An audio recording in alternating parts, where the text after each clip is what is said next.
There comes a moment in life when you stop seeing people through the version of them you created in your mind. You stop imagining who they could become. Like the video, subscribe, and turn on notifications so you don't miss the next one. You stop making excuses for their behavior. You stop confusing potential with reality. And strangely, this moment can feel like a loss.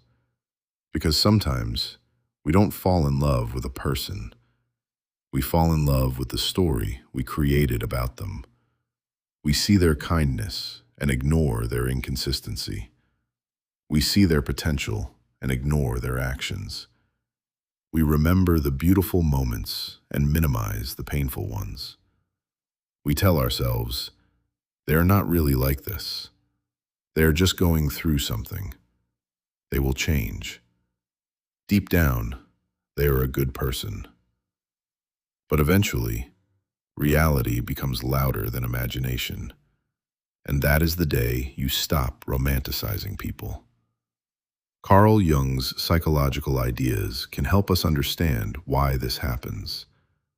Jung believed that human beings often project parts of their own unconscious onto other people. We don't always see someone exactly as they are. Instead, we sometimes see what we want, need, fear, or hope to see. This is called projection. You may look at someone and see your ideal partner. Someone else may look at the same person and see a completely different reality. Why? Because you are not only looking at them, you are also looking through yourself, your experiences, your wounds, your desires, your loneliness, your expectations, your unfinished emotional needs. And sometimes, the person you are attracted to becomes a screen onto which you project your ideal image. You don't fall in love with who they are. You fall in love with who you believe they are. And this is where romanticizing people becomes dangerous.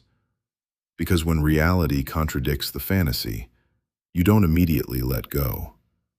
Instead, you try to protect the fantasy. You explain away the red flags. You forgive the same behavior repeatedly.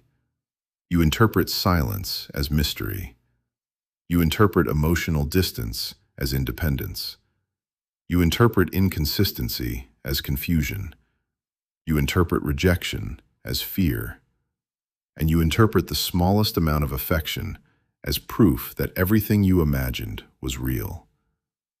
You begin loving someone's potential more than their present behavior. But potential is not character. Words are not character. Promises are not character. Intentions are not character. Parents are character. Pay attention to what someone repeatedly does, not what they occasionally say. The day you stop romanticizing people is the day you begin seeing them clearly. And seeing someone clearly does not mean becoming cynical. It means becoming conscious. You can recognize someone's good qualities without pretending they don't have flaws. You can appreciate someone without putting them on a pedestal. You can love someone without making excuses for them.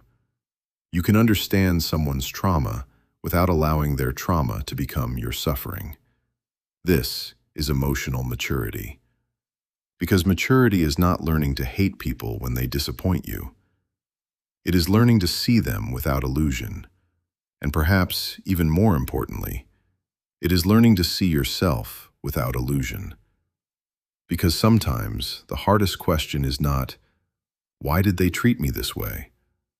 The harder question is, why did I continue believing they would become someone they never showed me they were? That question can hurt, but it can also set you free. Maybe you weren't stupid. Maybe you were hopeful. Maybe you saw something beautiful in them. Maybe you believed everyone had the same capacity for love, loyalty, honesty, and commitment that you had. But people are not obligated to become the person we imagine, and you are not obligated to stay because of their potential. At some point, You have to accept the difference between who someone is and who you wish they were. That acceptance is painful, but it is also the beginning of peace. Because once you stop romanticizing people, you stop chasing explanations. You stop asking, why didn't they choose me? Why did they change? Why don't they love me the way I love them? Sometimes the answer is simply, they are who they are. And you are allowed to decide whether that person belongs in your life. You don't need to turn them into a villain. You don't need to prove that they are terrible. You don't even need to stop caring about them. You simply need to stop abandoning yourself in order to maintain a relationship with them. This is where Jung's idea of individuation becomes important. Individuation is the process of becoming more fully yourself. If you enjoyed this video and found it meaningful, subscribe to the channel for more deep reflections on Carl Jung, psychology, relationships, self-awareness, and personal growth. Like the video, subscribe, and turn on notifications so you don't miss the next one.